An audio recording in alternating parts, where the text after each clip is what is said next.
Hello everyone, আমি রাজশ্রী আর চলে এসেছি ফাইনালি বিয়ের ব্লগ নিয়ে। আর বিয়ের দিন সকাল সকাল আমরা প্রত্যেকে হলুদ শাড়ি পরে রেডি হয়ে গেছি, কারণ আমরা যাচ্ছি জল ভরতে। আমি ভেবেছিলাম বিয়ের দিনের ব্লগটা একটু সুন্দর করে স্টার্ট করব, বাট রাজশ্রী সাহা তো সব জায়গায় লেট। সবার অলরেডি গঙ্গায় পৌঁছানো হয়ে গেছে, তারপরে গিয়ে আমরা পৌঁছেছি। যদিও গিয়ে দেখলাম যে না, আমরা অতটাও লেট না, মানে যত রিচুয়ালস রয়েছে সব কিছু জাস্ট স্টার্ট হয়েছে।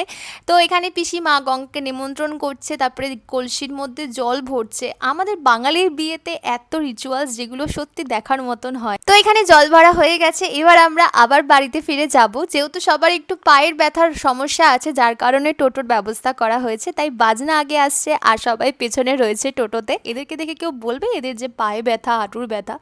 এত নাচানাচি করছিল, আসলে নাচানাচি কেনই বা করবে না। আমরা প্রায় একটা বছর ধরে অপেক্ষা করছিলাম এই দিনটার জন্য।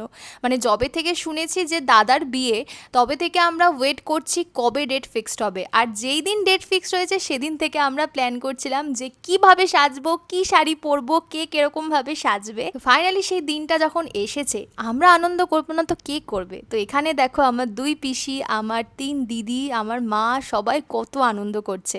শুধু এরা নয়, বাকি বাড়ির সবাই আনন্দ করেছে দাদার বিয়েতে। বাড়িতে একটা বিয়ে লাগলে যে কি পরিমাণে আনন্দ হয় সেটা আর আলাদা করে বলতে হবে না।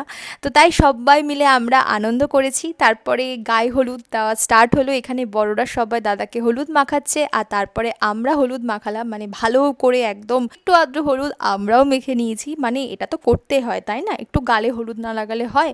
তো এখানে দিদি আর বোন মিলে আমাকে গালে হলুদ মাখিয়ে দিয়েছে, আর তারপরে স্নানও করানো হয়ে গেল। আর এই হচ্ছে আমার লুক, কারণ আমি তো আগে ভাগে তোমাদেরকে দেখাতেই পারিনি যে আমি কেমনভাবে সেজেছিলাম।